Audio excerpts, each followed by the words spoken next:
Hello, everyone. Nice to see you again in today's story. If you find it interesting, please like and subscribe to my channel. I never expected to hear those words from my own father. She's nothing. A failure should have never been born. That's what my dad said when he thought no one was listening. For years, I'd paid the mortgage on our $830,000 home where they lived rent-free. I'd sacrificed everything for them. I didn't scream. I didn't cry. I just made a decision. 1 week later, I sold my luxury home and moved to another state. I left them alone with the consequences of their words. Before I dive into my story, I'd love to know where you're watching from. Drop your location in the comments below and don't forget to hit that like and subscribe button. Trust me, you'll want to stick around for what happened after I discovered the truth about my family's true feelings. It's a journey that might help anyone dealing with toxic family relationships. My name is Audrey Foster, and at 31, I'd built what most people would consider a successful life. Every morning, my alarm would go off at 5:00 a.m., and I'd drag myself out of bed for an intense hour-long workout in the home gym I'd set up in the basement of my luxury home in the Chicago suburbs. After a protein smoothie and quick shower, I'd be out the door by 7:15, battling traffic to reach my downtown office at Hartman Financial Advisors. My colleagues saw me as the perfect example of hard work paying off. After graduating with my MBA from Northwestern, I'd secured a position as a financial analyst and steadily worked my way up. 3 promotions in 5 years had put me on the fast track, and my boss, Victoria Hayes, had taken me under her wing as a mentee. "Audrey, you're going places in this company," she'd tell me during our monthly check-ins. "Your attention to detail and dedication to clients is exactly what we value here." What they didn't see was what waited for me at home. 3 years ago, I'd purchased my dream house, a beautiful 4-bedroom colonial in an upscale neighborhood valued at $830. I'd planned to live there alone, maybe eventually, with a partner. Instead, within 2 months of moving in, my parents Raymond and Margaret Foster had moved in with me after my father's construction business went bankrupt for the second time. "It's just temporary, sweetheart," Mom had assured me. Just until we get back on our feet. 3 years later, they were still there, and I was still paying for everything. The mortgage, utilities, groceries, even their cell phone bills and car insurance. They contributed nothing financially, not even token amounts for household expenses. Dad spent his days applying for jobs he never seemed to get, while Mom volunteered at church and met friends for lunch. Every Wednesday evening, my sister Heather would bring her 3 kids over for family dinner. She'd married young. To her high school boyfriend, Keith had her first child at 21 and had dropped out of community college. Despite this, my parents beamed with pride whenever she walked through the door. "There's our girl," Dad would say, embracing her while barely acknowledging my presence. After these dinners, I'd retreat to my home office to catch up on work exhaustion settling into my bones. The weight of supporting everyone was crushing, but I'd convince myself it was my duty. I was the successful one after all. This was what good daughters did. My best friend, Zoe Curtis, never understood. "Audrey, they're taking advantage of you," she'd say during our rare lunch dates. "They're adults. They should be supporting themselves, not living off their daughter." "They're my parents," I'd reply. The familiar defense automatic by now. Dad's still looking for work, and Mom never had a career. What am I supposed to do?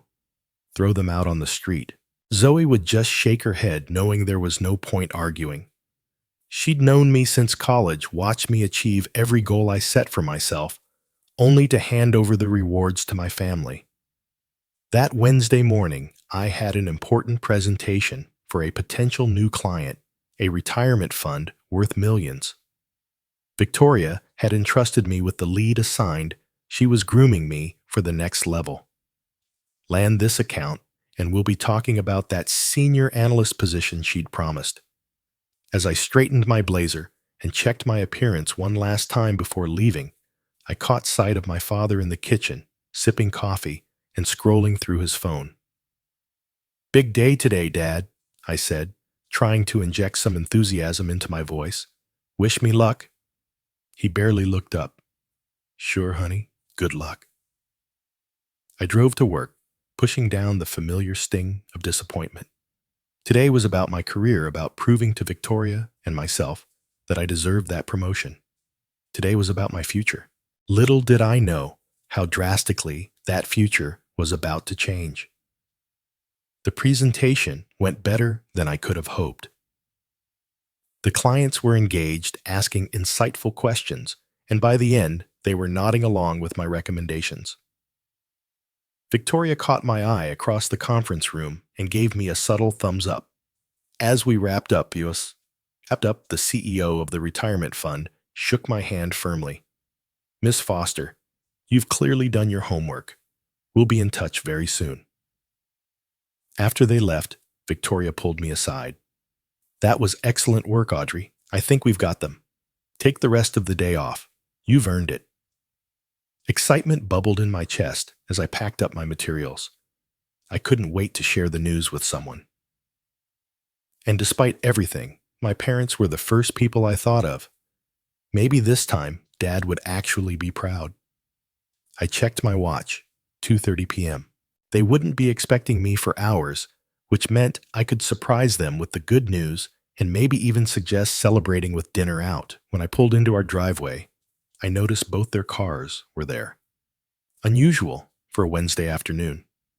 Mom usually had her book club. I entered quietly through the side door that led directly to the kitchen, planning to announce my early arrival and my success. But then I heard my father's voice coming from his bedroom, which he'd converted into a home office of sorts. He was on a video call, his voice carrying clearly down the hallway. "Yeah, Stan, we're still living with her. What choice do we have? The housing market is ridiculous these days." I recognized the voice on the other end as Stanley Bennett, my father's friend from his construction days. I was about to call out when something in my father's tone made me pause. "Hold on. Let me end this call properly. Audrey's always nagging me about just hitting the red button."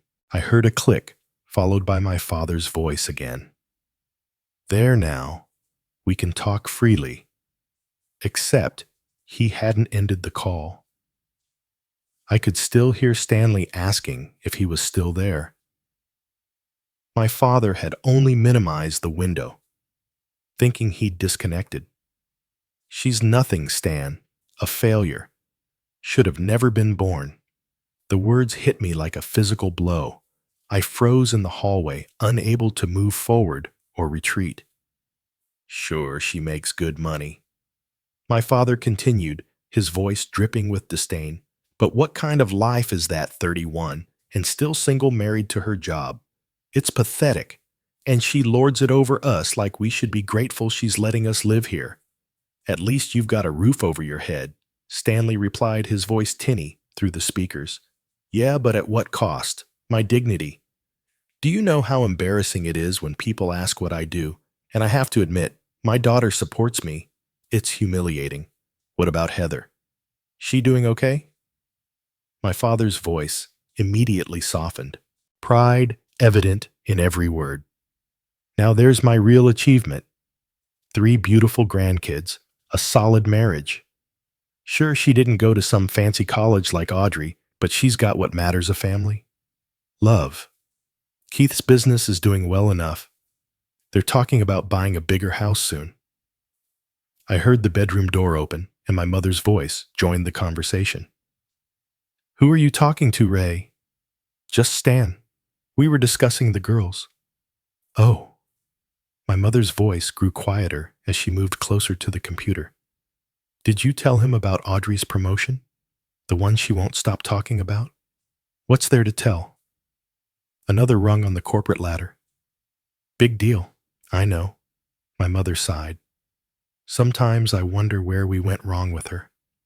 So cold, so focused on money and status. Not like our Heather. Exactly. The only good thing about living here is we're saving a fortune. Another year or two, and we can afford to put a down payment on a place near Heather and the kids. That's the dream. My mother agreed. I'm tired of walking on eggshells around Audrey, pretending to be interested in her work stories. Remember last Christmas when she gave us those expensive watches? My father laughed, like we needed a reminder of how much money she has, so tasteless. My stomach lurched. Those watches had cost me $3,000. I'd spent weeks researching the perfect style for each of them, wanting to give them something special that would last. Well, we'll just keep playing the game for now. My mother said she needs us more than we need her, even if she doesn't realize it. Without us, who does? She have no husband, no kids. Just that awful friend Zoe, who keeps putting ideas in her head. True. Remember when Zoe convinced her to take that trip to Cabo instead of helping us with the bathroom remodel, selfish both of them? I'd canceled that trip at the last minute after my father complained about needing help with the house projects. I'd lost the deposit and used my vacation days to paint and tile instead. The conversation continued, but I couldn't bear to hear more. My heart was pounding so hard I could feel it in my throat. Nausea swept over me in waves. I backed away silently, grateful I'd worn flats instead of my usual heels. Somehow, I made it back to my car without being detected. As I sat behind the wheel, my hands were shaking so badly I couldn't insert the key. Fragments of their conversation echoed in my mind. A failure should have never been born. My real achievement, saving a fortune. The girl they wished had never existed was bankrolling their comfortable retirement. I don't remember driving to Zoe's apartment. I must have operated on autopilot muscle memory, guiding me through familiar streets while my mind replayed 31 years of memories in a harsh new light. The times my academic achievements were acknowledged with distracted nods, while Heather's C+ in art was displayed proudly on the refrigerator. The college graduation party, they left early because Heather's son had a cold. The countless times they needed loans that were never repaid. By the time I parked outside Zoe's building, my shock had hardened into something else. Something cold and clear and certain. For the first time in my life, I saw my family exactly as they were, not as I desperately wanted them to be. They said, "What?" Zoe's voice echoed through her apartment as I recounted what I'd overheard. Her normally calm demeanor had given way to rage on my behalf, her hands gesticulating wildly as she paced back and forth. "You need to confront them right now," she insisted, reaching for her phone. "I'll drive you back there myself." I shook my head, curling deeper into the corner of her couch. I can't go back there tonight. I can't look at them knowing what they really think of me. Zoe sat beside me, taking my trembling hands and hers. "Then stay here as long as you need." The shock was wearing off, leaving room for memories to surface. Moments I dismissed or rationalized away, now returning with painful clarity. Like the time I'd used my entire first year-end bonus, $15,000, to pay off the remaining debts from my father's failed business. He'd accepted the check with a casual, "Thanks, kiddo," before immediately calling Heather to discuss her eldest son's private school applications. Or the European vacation I'd planned for years, postponed 3 times to cover family emergencies. The first for Dad's knee surgery, which somehow didn't prevent him from playing golf 2 weeks later. The second for Mom's car accident, minor, but requiring a replacement vehicle they couldn't afford. The third for Heather's unexpected medical bills when insurance wouldn't cover her youngest daughter's treatment. When I finally moved into my house, the crown jewel of my achievements, they'd shown up 3 weeks later with suitcases and sad stories about their landlord selling their rental property. I'd given them the master bedroom with its insert bathroom, moving my things to the smaller guest room to accommodate them. My privacy, my space, my sanctuary. Surrendered without a fight, because that's what daughters do. I've defended him so many times, I whispered, recalling conversations with colleagues who'd questioned my father's business acumen after meeting him at company events. People would ask why he keeps failing, and I'd make excuses. Bad economy, dishonest partners, bad luck. Because you're loyal, Zoe said firmly. That's not a character flaw, Audrey. My phone buzzed with a text from Danielle Parker, my assistant at work. Great job today. Victoria's thrilled. Did you go home sick? Let me know if you need anything. I'd completely forgotten about the presentation's success, the reason I'd gone home early in the first place. It seemed trivial now, overshadowed by the revelation that had upended my world. My whole identity has been built around being the good daughter. I said the realization, settling heavily on my shoulders, the responsible one, the successful one. But they never wanted that. They wanted me to be Heather. Zoe snorted. Heather, who can barely keep a job and relies on her husband's family business to survive. That Heather. They don't see it that way. They see her children, her marriage, the normal life I've never had, because I've been too busy working to support everyone. As night fell, I found myself scrolling through property laws on my phone, researching homeowner rights. The house was solely in my name. They had no legal claim to it, no right to stay if I asked them to leave. The thought sent a strange mixture of guilt and liberation coursing through me. The next morning, Zoe used her connections to get me an emergency session with her therapist, Dr. Amelia Richardson. What you're describing is a profound betrayal, Dr. Richardson said after I'd recounted the previous day's events. It's normal to feel disoriented, angry, even grief-stricken. You're mourning the parents you thought you had. I keep wondering if I should just confront them, scream at them, make them understand how much they've hurt me, I admitted. She leaned forward slightly. Would that give you what you need? I considered the question. No, I finally said. They deny it, or minimize it, or turn it around on me somehow. They always do. Then what would give you what you need? The answer came with surprising clarity. Freedom. I need to be free of them, of the obligation, the guilt, the constant striving for approval I'm never going to get. And how might you achieve that freedom? I didn't answer immediately. Instead, I found myself mentally calculating numbers. My savings, the house's value, the cost of starting over, somewhere new, somewhere without the weight of familial expectations crushing me daily. By the time I left Dr. Richardson's office, a plan was forming.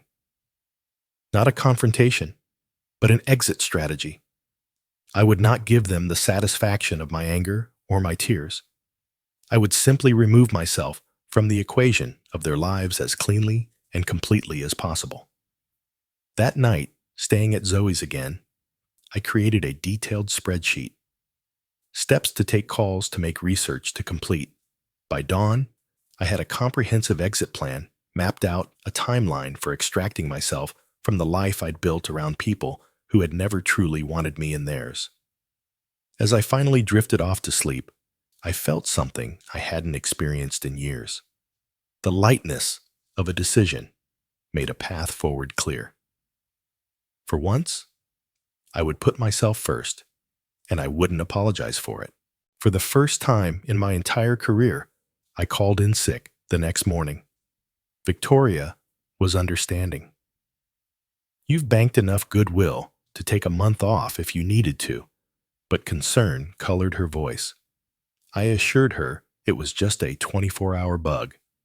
Nothing serious. The lie tasted strange on my tongue. I'd always been pathologically honest, especially at work. But now, deception came easily. Perhaps I'd learned from the best. My first call was to Trevor Michaels, my financial advisor. We'd met monthly for years as I built my investment portfolio, but I'd never heard the urgency in his voice that I did when I explained I needed an emergency meeting. "I can see you at 11 Nusurjuro," he said. "Is everything okay, Audrey?" "It will be," I replied, surprised by my own certainty. Trevor's office was on the 30th floor of a downtown high-rise, all glass and chrome, with views of Lake Michigan. As I explained, my situation sanitized without the emotional details, his expression remained professionally neutral. "So you want to liquidate some investments to purchase a new property in another state while simultaneously selling your current home," he clarified. "Yes. I need to know how much I can access quickly, without penalties, and what the tax implications will be." He typed rapidly, pulling up my accounts. "You're in a strong position. The market's favorable for sellers right now, especially in your neighborhood. What locations are you considering for relocation, Denver?" I said. The decision made somewhere between Zoe's apartment and his office. I've always loved the mountains. By the time I left Trevor's office, I had a clear picture of my financial standing and a referral to a real estate agent who specialized in quick sales for professional clients. Natalie Wells called me before I'd even reached my car. "I understand you're looking for a discreet, expedited sale," she said. "No preamble necessary. I can be at your property this afternoon to assess." "Not today," I replied quickly. "My parents are home. Tomorrow morning would be better. They have a standing breakfast with friends on Fridays." "Parents living with you?" she asked, her tone shifting slightly. "Are they co-owners?" "No. The property is solely in my name." "Good. That simplifies things considerably." My next call was to a real estate agent in Denver, recommended by Natalie. Melissa Johnson specialized in relocating professionals and understood my need for discretion and speed. "I can start sending you virtual tours today," she assured me. "Based on your budget and preferences, I already have several properties in mind." The lawyer came next. Patricia Alvarez, a referral from a colleague who'd gone through a complicated divorce. She confirmed what I already suspected. As the sole owner, I had every right to sell my property, regardless of who is living there. "You'll need to follow proper eviction procedures if they refuse to leave voluntarily," she cautioned. But given the circumstances, I doubt it will come to that. By mid-afternoon, the framework of my new life was taking shape. I drove back to my house, timing my arrival for when I knew my mother would be at her weekly hair appointment. My father was likely in the basement where he'd set up a makeshift workshop for projects he never completed. I slipped into my bedroom and began methodically sorting through my personal items. Important documents went into a secure portfolio: birth certificate, passport insurance policies, property deeds, jewelry, and small valuables were next packed into a carry-on suitcase I could easily transport to Zoe's. In the back of my closet, I found a box of childhood mementos I'd kept through multiple moves: diaries with little locks, school awards photographs. I opened one diary from when I was 12, the handwriting large and looping. "Dad forgot my science fair today. Mom said he was too busy with work, but I saw him watching TV when I got home. Heather got a new bike for getting AB in math. I got all A's again, but no one noticed." Page after page documented small betrayals, moments of favoritism so normal to my childhood self that I'd recorded them matter-of-factly without complaint. In another box, I found handmade gifts I'd created for my parents. Over the years, a clay pencil holder for Dad's desk, painted with careful detail. A beaded necklace for Mom that had taken weeks to string. Both items were dusty and unused, stored away rather than displayed or worn. I was carefully replacing these boxes when my phone rang. It was Heather. "Hey, sis, are you okay?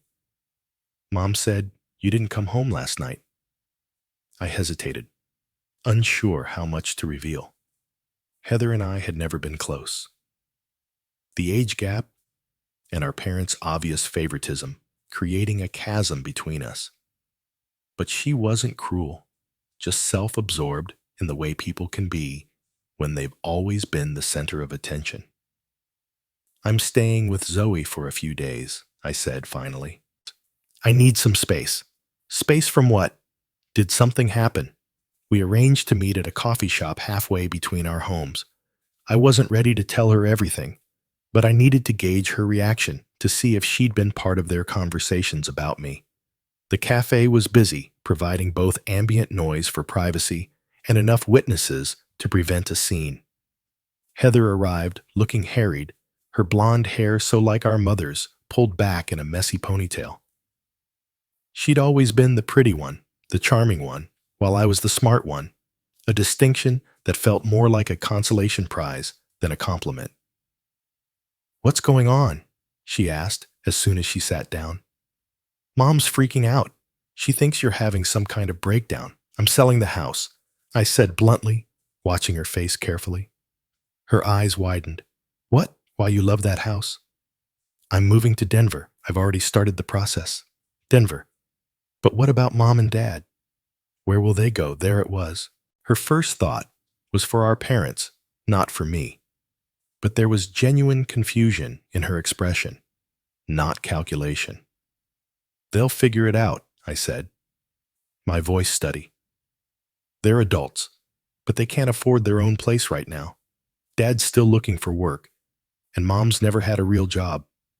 "I'm aware," I replied, unable to keep the edge from my voice. "I've been supporting them completely for 3 years, paying the mortgage, utilities, groceries, everything." "Did you know that?" She had the grace to look uncomfortable. "I knew you were helping them out. Helping implies they contribute something. They don't." Heather fidgeted with her coffee cup. "Look, I would help if I could. But with 3 kids and Keith's business just getting established." "I'm not asking you to help," I interrupted. "I'm telling you what's happening. I'm selling my house and moving away because of Mom and Dad." "Did they do something?" For a moment, I considered telling her everything. The overheard conversation, the years of dismissal and disrespect. But looking at her worried face, I realized she truly didn't know. She'd been shielded from the darker side of our parents, cushioned by their unconditional love and approval. "I need a change," I said instead. "The house will sell quickly. They'll need to find their own place. They could stay with us temporarily," she offered, though without enthusiasm. "The guest room is small, but that's between you and them." I stood up, signaling the end of our conversation. "I just wanted you to know directly from me." As I walked away, she called after me, "Audrey, wait. Are you okay?" "Really?" I turned back, surprised by the genuine concern in her voice. For a brief moment, I saw past the golden child persona to the sister who had once long ago defended me against our father's criticism when I'd broken his favorite coffee mug. "I will be," I answered honestly. That afternoon, I had a video interview with Westbrook Financial in Denver, leveraging connections from a conference I'd attended last year. The hiring manager, Benjamin Clark, remembered me well. "We'd be lucky to have someone with your expertise, Audrey. The team lead position just opened up last month." Perfect timing. Perfect timing indeed. As if the universe was finally aligning to help me break free. My final call of the day was to Victoria. I owed her the courtesy of transparency, at least professionally. "Denver," she repeated after I'd explained my situation. "That's unexpected. We have a satellite office there, you know, not as prestigious as Chicago, but growing. Would you consider a transfer instead of resignation?" The offer took me by surprise. "You'd help me transfer." "Audrey, you're one of our top performers. I'd rather keep you in the Hartman family, even if it's from a distance. Think about it. Let me know by Monday." As I ended the call, I realized I'd accomplished more in one day toward my own happiness than I had in years of striving to please my parents. The irony wasn't lost on me. It took discovering their true feelings to finally prioritize my own. That evening, I returned home for dinner, watching my parents through new eyes as they discussed their day, complained about neighbors, asked peremptory questions about my illness. I answered pleasantly, passed the potatoes, and excused myself early, claiming fatigue. In my room, I continued preparations, transferring documents to a secure cloud storage, researching moving companies, creating new bank accounts my parents couldn't access. With each step, the fog of obligation and guilt that had clouded my judgment for so long began to lift. In its place was something unfamiliar, but welcome. Determination, uncomplicated by the need for approval. 1 week later, my house was officially on the market. Natalie had worked miracles arranging for professional staging and photography while my parents were out. The listing went live on Thursday evening, described as a luxury family home in prestigious neighborhood priced to sell quickly. "We'll hold an open house this Sunday," Natalie informed me. "Based on comparable properties and current market conditions, I expect multiple offers by Monday morning." I nodded, scrolling through the listing photos on my laptop. The house looked beautiful, spacious, and bright, devoid of the tension that had filled it in recent months. "I'll make sure my parents are out during the open house." "About that?" Natalie hesitated. "Have you told them yet?" "They'll find out soon enough." This soon enough came that very evening. I arrived home from work to find my father standing in the driveway, arms crossed, face thunderous. Beside him, my mother wrung her hands, her expression oscillating between hurt and anger. "What the hell is this?" Dad demanded, pointing to the 4 sign Natalie had installed that afternoon. I walked past him, unlocking the front door with steady hands. "It's exactly what it looks like. I'm selling the house." They followed me inside, my mother's voice rising to a pitch I recognized from childhood tantrum management. "You can't just sell our home without discussing it with us first." I set my briefcase down carefully on the entryway table. "It's not our home. It's my home. My name is on the deed, the mortgage, and every utility bill. I've made every payment for 3 years, so that gives you the right to throw your own parents out on the street." My father's face was turning the dangerous shade of red that had intimidated me since childhood. But I wasn't a child anymore. "I'm selling a property I own. What you do next is up to you." My mother stepped between us, tears already forming. "Audrey, sweetheart, what's gotten into you? Is this about work? Are you under too much stress?" "This isn't an impulsive decision," I replied, my voice level. "The house has been professionally staged and photographed. The listing went live last night. There's an open house scheduled for Sunday, this Sunday." My father sputtered. "Where are we supposed to go? I've made reservations for brunch at the Drake. My treat. We should be gone from 11 to 3. My mother's tears dried up instantly. "You expect us to go to brunch? While strangers walk through our home?" "My home," I corrected again. "And yes, that's exactly what I expect." My father pulled out his trump card. "I'm calling Heather. She'll talk some sense into you." I shrugged, the gesture so foreign to my usual accommodating body language that they both stared. "Call whoever you want." An hour later, we were seated in our living room in a twisted parody of a family meeting. Heather had arrived, kids in tow, her husband Keith trailing behind, looking uncomfortable. The children had been dispatched to the backyard, leaving the adults to what my father ominously called sorting this mess out. Audrey Heather began clearly designated as the mediator. I understand you're going through something right now, but selling the house seems extreme. It's not extreme. It's a practical decision. I'm moving to Denver for a new job opportunity. Keith, who had always been peripheral to family dynamics, spoke up unexpectedly. Denver's a great market right now. Growing tech sector, outdoor lifestyle. Smart move professionally. My father shot him a glare that could have melted steel. Not helpful, Keith. Just saying. Career-wise, it makes sense. My mother ignored this tangent. But why so suddenly? Why not give us time to find a place? Get organized. The closing will be in 30 days. That's standard. You have a month to make arrangements. A month, my father exploded. To find an apartment, pack everything in this rental market. It's impossible. I managed to organize selling a house and relocating to another state in a week. I pointed out, I'm sure between the two of you, finding a local apartment in a month is doable. Heather looked between us, clearly struggling with divided loyalties. Mom, Dad, Audrey does have the right to sell her own house. Maybe we should focus on helping you find a new place. My father's betrayed expression would have been comical if it weren't so predictable. You're taking her side. I'm not taking sides. I'm being practical.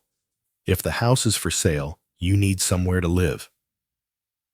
The conversation deteriorated from there, with my parents cycling through anger, guilt tripping, and finally bargaining.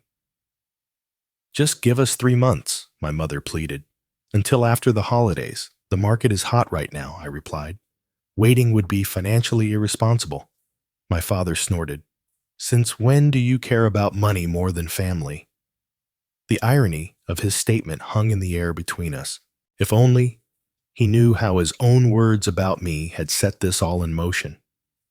But I held my tongue, refusing to give away the knowledge that fueled my resolve. By Sunday, the tension in the house was unbearable. My parents had shifted to cold silence, a tactic they'd employed throughout my childhood when I disappointed them. We drove to brunch in complete silence, the atmosphere in the car, thick with unspoken recriminations. At the Drake, I received a text from Natalie. Huge turnout, at least 40 parties so far. Several very interested.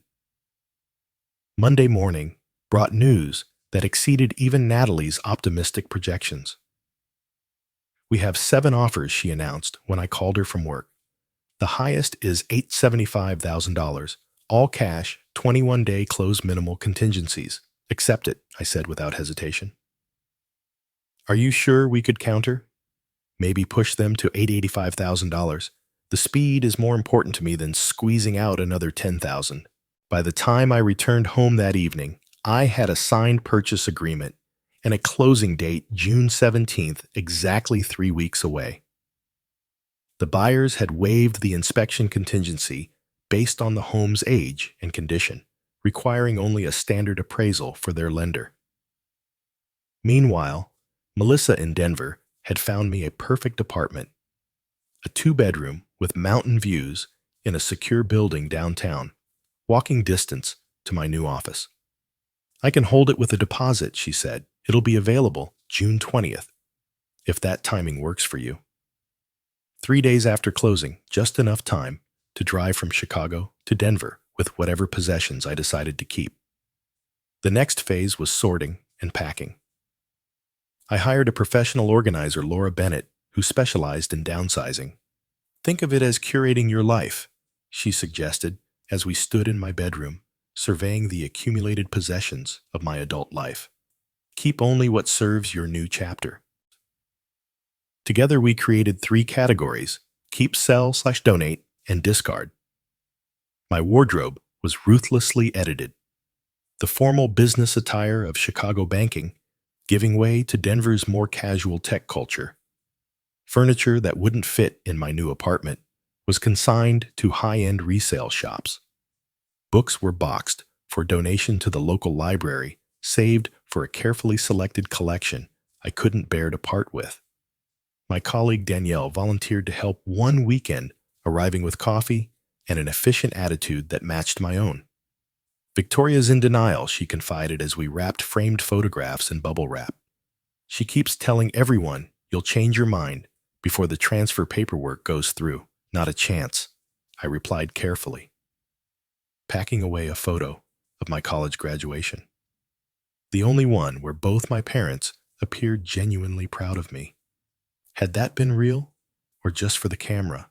As we worked, memories surfaced of my ex-boyfriend Connor, who'd never understood my family dynamics. You drop everything whenever they call. He'd complained during our last fight. It's like you're their parent, not the other way around. I'd ended things shortly after, convinced he was being selfish for not understanding my family obligations. Now, I wondered if he'd seen what I'd been blind to all along. By the second week, the house was half packed, my life sorted into neat labeled boxes. The Denver job offer had been formalized with a generous relocation package and starting salary that exceeded my Chicago position. Victoria had reluctantly processed my transfer request, extracting a promise that I'd train my replacement before leaving. My parents' efforts to find their own place had been half-hearted at best. My father made a show of circling apartment listings in the newspaper, but complained that everything was too expensive or too small. My mother mentioned moving in with Heather temporarily, with increasing frequency, despite Heather's obvious reluctance during our family calls. 3 days before closing, I returned home to find them waiting for me in the living room. Heather beside them, looking uncomfortable. The formal arrangement of furniture them on the sofa, a chair positioned opposite, made it clear this was an intervention. "We need to talk," my father began, using the authoritative tone that had once sent me scrambling to please him. "This has gone far enough." "Far enough," I repeated, setting my purse down, but remaining standing. "The movers come tomorrow. The closing is in 3 days. This isn't a negotiation." "Audrey, please sit down," my mother said, patting the chair they'd positioned like defendants before a judge. "We're worried about you." Heather nodded, though her expression was conflicted. "We just want to understand what's happening. This isn't like you." I sat crossing my legs and folding my hands in my lap, the poised professional, even in the midst of family drama. What exactly isn't like me? Making a career decision. Moving to a new city. Millions of people do these things every day.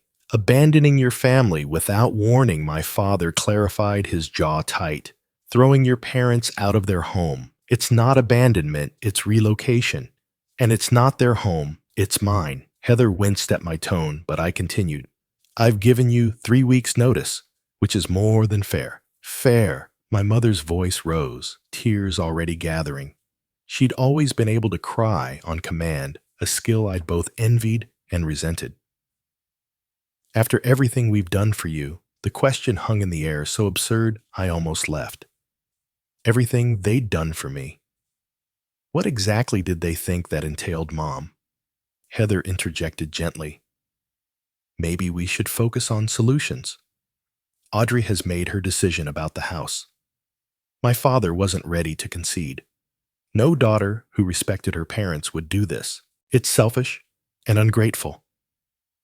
"I expected better from you, Audrey.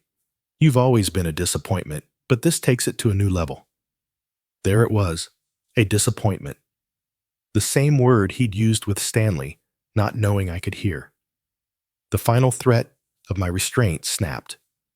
"A disappointment," I repeated, my voice deadly calm, like when you told Stanley I was nothing, a failure, should have never been born. The color drained from my father's face.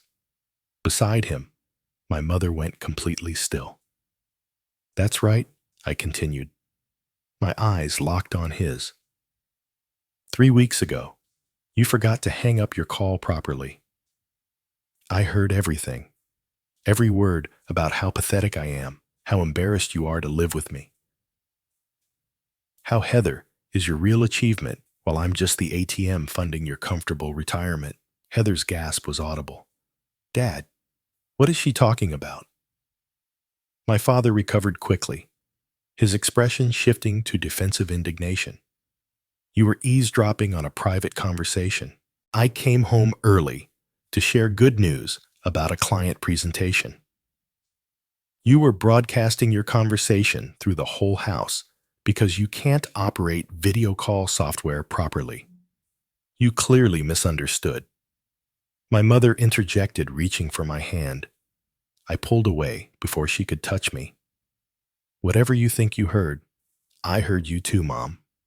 Joining in about how cold I am, how focused on money and status, how you're tired of walking on eggshells around me and pretending to be interested in my work stories, how the expensive Christmas watches I bought you were tasteless, how you're both just playing the game until you can afford to move near Heather. My mother's mouth opened and closed, no words emerging. Beside her, my father switched tactics. Everyone vents sometimes. Audrey, you're taking things out of context. Of course, we appreciate everything you do for us. Do you? I reached into my bag and pulled out a folder I'd prepared for this moment, though I hadn't been sure it would come. Let me show you what everything looks like. I opened the folder and removed a spreadsheet, sliding it across the coffee table toward them. This is a complete accounting of what I've spent supporting you both for the past 3 years. Mortgage payments, $1,400. Utilities, $236. Groceries and household expenses, $28,500. Car insurance, cell phone bills, medical expenses not covered by Medicare, $22,375. Home repairs and improvements, $31,900. I turned to a second page plus the loans that were never repaid. Dad's new truck after the bankruptcy, $42,000. Mom's cosmetic dental work, $8,400. The Florida vacation last winter, $6,700. Heather's children's private school application fees that you insisted on covering, $3,600. Heather's head snapped up. What, they told me you offered to pay those? I did, after they pressured me. Just like I've been secretly funding your children's college accounts for the past 5 years. $500 a month, automatically transferred. That's $30,000 they haven't bothered to tell you about. The look of shock on her face confirmed what I'd suspected. Our parents had taken credit for my financial contributions to her children's future, just as they'd taken credit for my success when it suited them. You've been supporting us. Yes, my father acknowledged grudgingly, but that's what family does. We raised you, put you through college. My scholarships and student loans put me through college. I corrected, which I paid off myself. As for raising me, let's talk about that. I turned to Heather. Did you know Dad missed my high school graduation because Kelsey had a dance recital the same day? Heather frowned. That's not how they explained it to me. They said you told them not to come because you were embarrassed about Dad's bankruptcy. Of course that's what they told you. I shook my head. Years of collected slights and dismissals suddenly crystallizing into a clear pattern.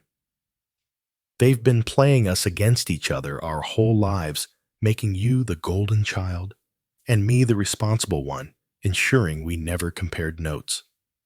My mother stood abruptly. This is ridiculous. We've always loved both our daughters equally. Really? Then why did you tell Stanley that Heather is Dad's real achievement, while I'm just a pathetic workaholic? Why did you spend more on Heather's prom dress than you did on my entire college dorm setup? Why have you attended every single one of her children's birthday parties, but forgot mine for 3 years running? The silence that followed was deafening.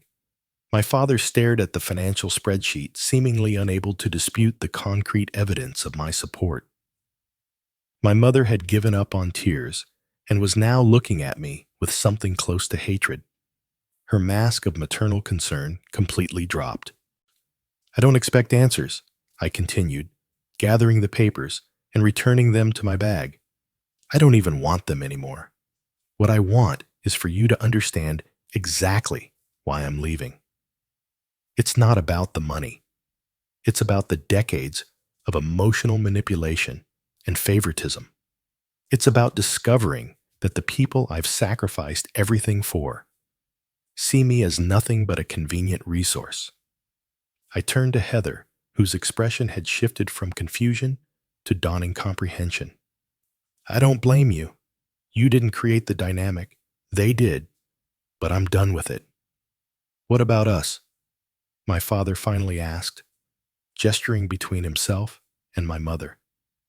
Where are we supposed to go in 3 days? That's not my problem anymore. I've accepted a position with Westbrook Financial in Denver. I'm leaving the day after closing. You can't just abandon us, my mother insisted. Panic replacing anger. We're your parents. Being a parent is more than biology. It's support, encouragement, and love. Things I've given you far more of than I've ever received. I stood up, signaling the end of the conversation. You can stay until closing day. After that, you're on your own. Heather rose as well, her expression troubled. Mom, Dad, maybe you could stay with us for a little while until you find a place. The speed with which they pivoted to their backup plan was almost impressive. My mother's tears were turned on cue as she embraced Heather. Oh, sweetheart, we wouldn't want to impose. It's fine, Heather said, though her tone suggested it was anything but. The guest room is small, but it's just temporary. I caught her eye over our mother's shoulder, and for the first time in our adult lives, I felt a moment of true connection with my sister, a shared recognition of the manipulation we'd both been subject to in different ways. She gave me a small, sad nod. As they discussed logistics, I quietly left the room. There was nothing more to say. The truth had been laid bare, the decision made. In 3 days, I would close this chapter of my life and begin writing a new one on my own terms, without the weight of unrequited family obligation dragging me down. Closing day arrived with a sense of finality that was both terrifying and liberating. I met Natalie at the title company's office, signing document after document and writing pages until my hand cramped. When the final paper was processed, she handed me a cashier's check for $823.50, the sale price minus the remaining mortgage balance and closing costs. Congratulations, she said, shaking my hand. Most of my clients are sad on closing day, but you look relieved. I am. I admitted, it's a fresh start. My parents had moved out the previous day, reluctantly relocating to Heather's guest room, just until we find the perfect place. They'd taken far more than their personal belongings.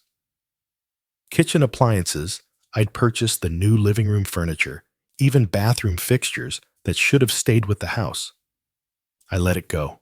The material things seemed insignificant compared to the emotional baggage I was leaving behind.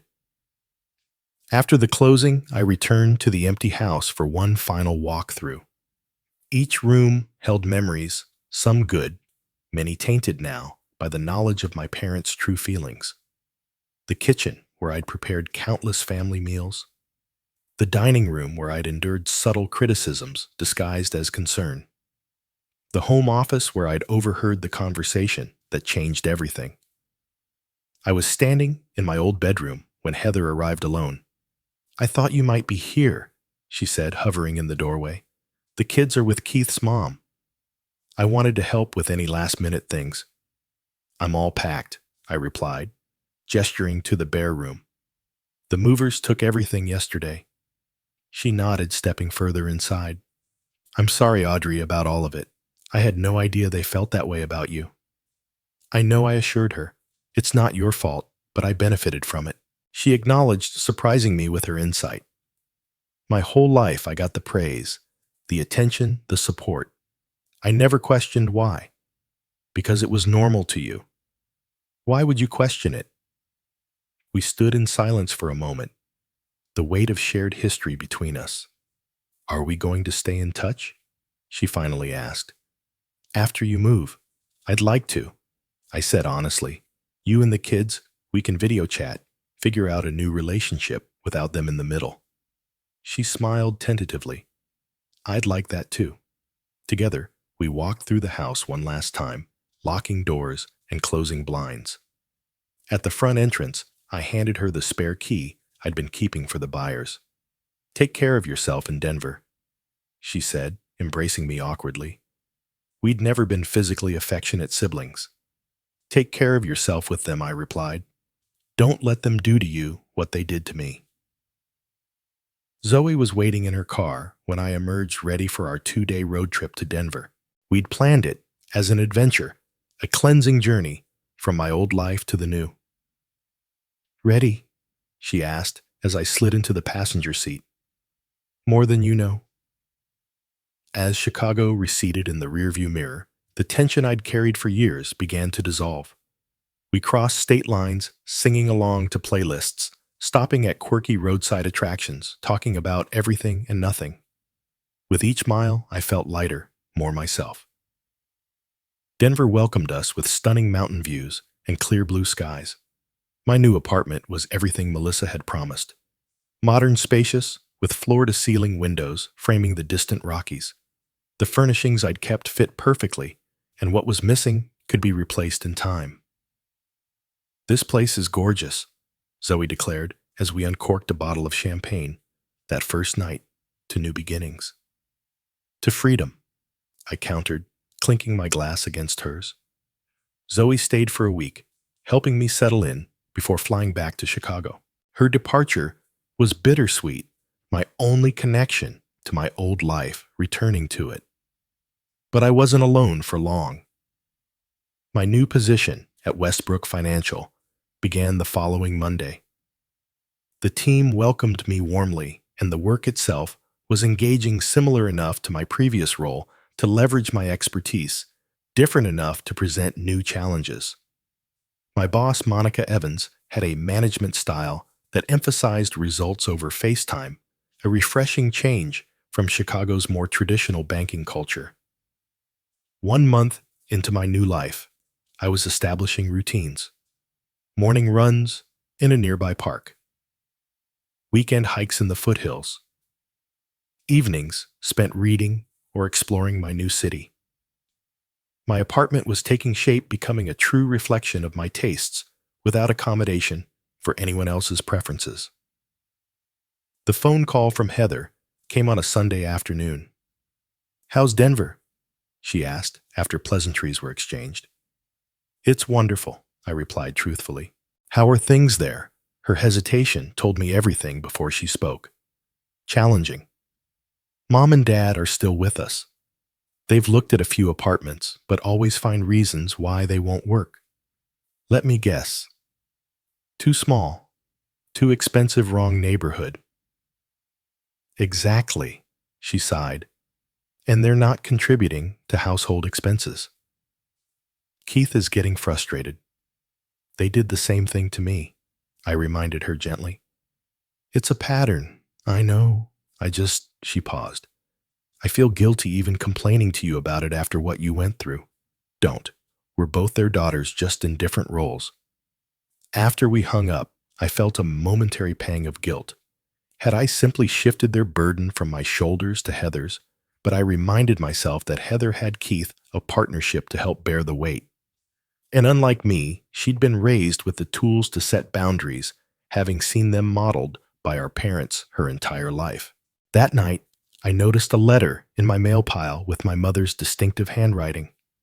I set it aside, not yet ready to read whatever justifications or manipulations it contained. Instead, I went out onto my balcony, watching the sunset paint the mountains in shades of pink and gold. For the first time in memory, I was sleeping through the night, uninterrupted by anxiety dreams or insomnia. My appetite had returned, and with it, a few pounds that softened the gaunt look stress had carved into my face. Colleagues commented on my energy, my creativity, the fresh perspectives I brought to meetings. The following week, I received a video call request from Victoria. Curious, I accepted. "Denver agrees with you," she observed, studying me through the screen. "You look well." "I am well," I confirmed. "How are things at Hartman Productive?" "Your replacement is working out, though she lacks your attention to detail." She paused, expression turning serious. "I should mention that your parents contacted the firm asking for your new address." My stomach tightened. "What did you tell them?" "That it's against company policy to disclose personal information about employees." "They were quite insistent, your father especially." "Thank you for not sharing it." Victoria nodded. "I gathered there were personal reasons for your relocation. It's not my business, but if you ever need anything, I appreciate that," I said, touched by her unexpected support. After the call, I messaged Heather, asking her to reinforce with our parents that contacting my workplace was unacceptable. Her response was immediate. "Already handled it. They won't do it again." Perhaps the most unexpected development in my new life was my neighbor, Gabriel Thompson. We'd met in the elevator my first week, both carrying grocery bags from the organic market down the street. He was a software engineer transplanted from Seattle 2 years earlier with an easy smile and no expectations. Our friendship developed naturally. Casual conversations in the lobby evolving into coffee at the corner cafe, then hiking excursions on weekends. He didn't press for details about my past, accepting my vague explanations about wanting a change of scenery. In return, I didn't question the sadness that sometimes flickered across his features when certain topics arose. 6 months after my arrival in Denver, I stood on my balcony watching the first snowfall of the season, a cup of hot chocolate warming my hands. My phone buzzed with a text from Gabriel. "Snow day hike tomorrow. The trails look magical after a fresh powder." I smiled, typing back my acceptance. Behind me, my apartment glowed with warmth. Smaller than my Chicago home, but truly mine in every way that mattered. On the wall hung a painting I'd commissioned of the Chicago skyline, my way of honoring the city that had shaped me without being defined by it. I was not the same person who had overheard that devastating conversation half a year ago. That Audrey had been defined by her role as the beautiful daughter, the family ATM, the responsible one. This Audrey was defined by her own choices, her own priorities, her own joy. The path to this freedom hadn't been easy or clean. There were still moments of doubt, flashes of the old guilt, but they were growing fainter, overwhelmed by the evidence that I had made the right choice for myself, and perhaps ultimately for everyone involved. December arrived with a flurry of snow and holiday decorations throughout Denver. My professional life had exceeded all expectations. 3 months after joining Westbrook Financial, I'd been promoted to team lead, managing 6 analysts and reporting directly to the regional director. My colleagues respected my expertise, and clients appreciated my straightforward approach to financial planning. Personally, I'd found my footing in this new city. My apartment, while more modest than my Chicago home, felt authentically mine. I'd purchased it in October after my rental lease expired, using a portion of the proceeds from the Illinois house. At 500 square feet, it was the perfect size for one person who valued quality over quantity. My friendship with Gabriel had deepened into something more.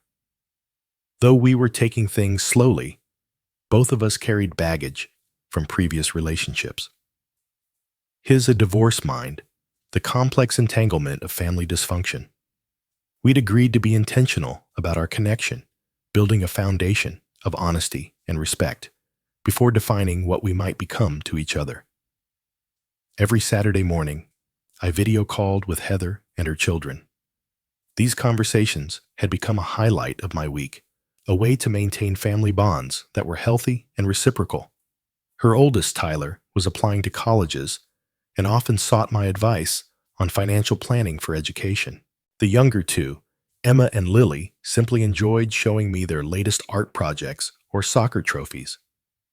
My parents, meanwhile, had made multiple attempts to reconnect on their terms. Email forwards with passive-aggressive subject lines like, "In case you're interested in your family," arrived regularly.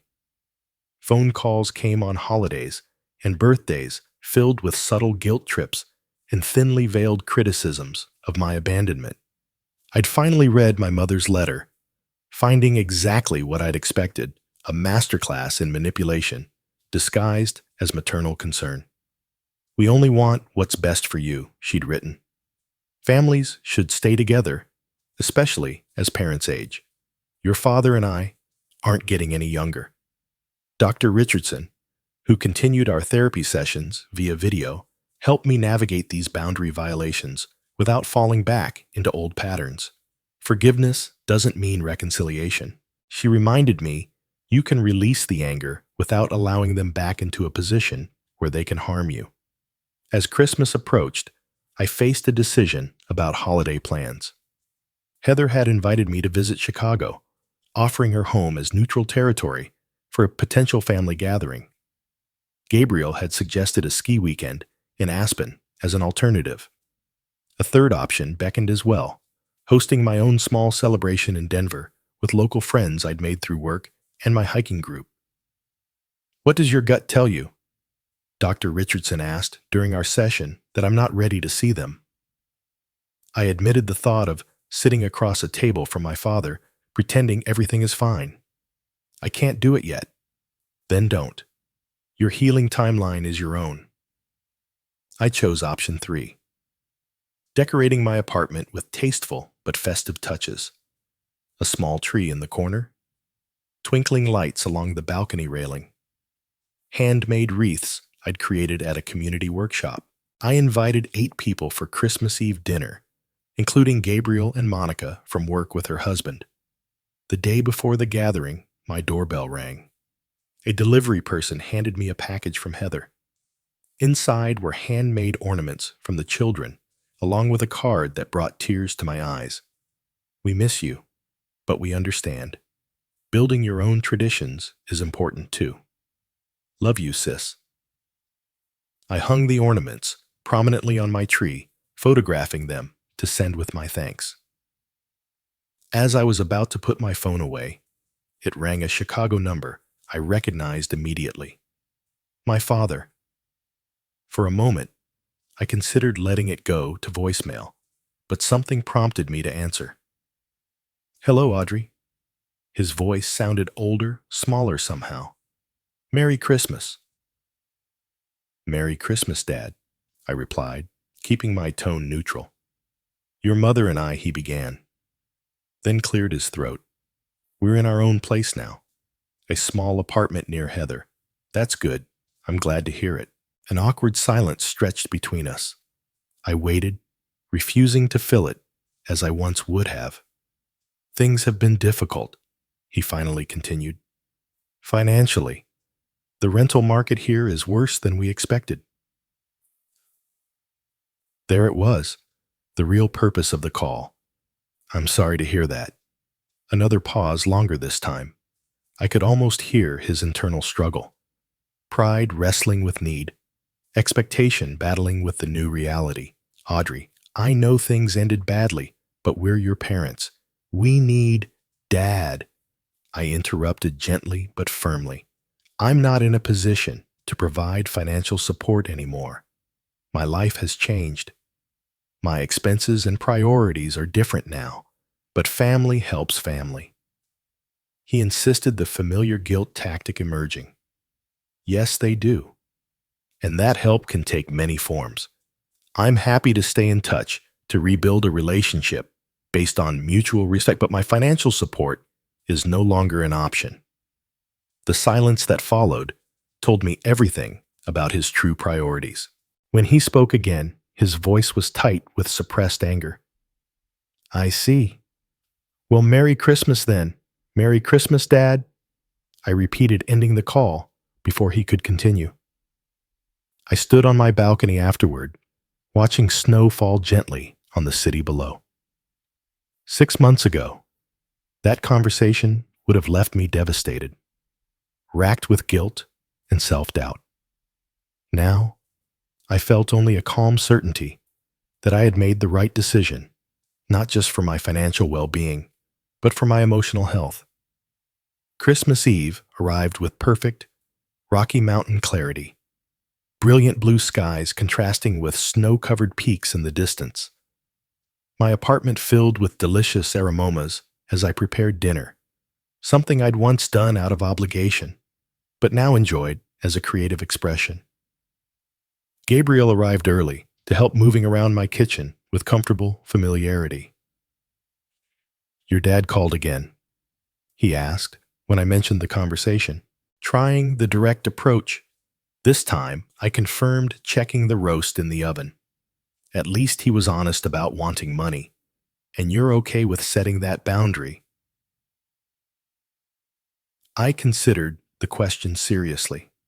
Yes, for the first time in my adult life, I feel like I'm making choices based on what's right for me, not what others expect or demand.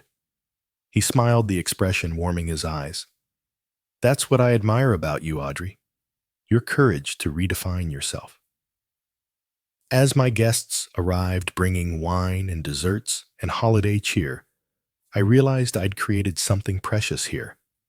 A chosen family built on genuine connection rather than obligation. We laughed and shared stories, exchanged small gifts, celebrated the season with joy, uncomplicated by past grievances or hidden agendas. After everyone had gone home, Gabriel lingered, helping me clean up, despite my protests that it could wait until morning. I have something for you, he said, pulling a small wrapped package from his jacket pocket. Not exactly a Christmas gift, more of a new tradition gift. Inside was a beautiful compass, its brass case engraved with mountains and stars. For someone who found her true north, he explained, who had the courage to navigate by her own stars. My phone rang before I could respond. My parents calling for their annual Christmas check-in. In previous years, I would have immediately answered, abandoning whatever I was doing to fulfill my filial duty. This time, I looked at Gabriel, at the compass in my hand, at the home I'd created for myself. I'll call them back tomorrow. I decided, silencing the ringer. Tonight is for new beginnings. As I stood on my balcony later that night, Gabriel's arm around my shoulders, watching the city lights twinkle beneath a canopy of stars, I felt a profound sense of peace settle over me. The journey from Chicago to Denver had been far more than geographical. It had been a reclamation of self, a declaration of worth, a lesson in the difference between obligation and love. I had sold a house worth $830,000, but what I gained in return was priceless. The knowledge that I deserved better, the strength to create boundaries, and the freedom to build a life that honored my own heart. What would you have done in my situation? Would you have confronted your parents immediately, or taken a similar approach to mine? I'd love to hear your thoughts in the comments below. If you've ever had to set difficult boundaries with family, share your experience. Your story might help someone else who's struggling with similar issues. Thank you so much for spending this time with me today. If you found value in my story, please hit that like button and subscribe to the channel for more real-life experiences and lessons learned. Share this video with someone who might need to hear that it's okay to prioritize their own well-being. Until next time, remember that true family is defined by love and respect, not just by blood. Take care of yourselves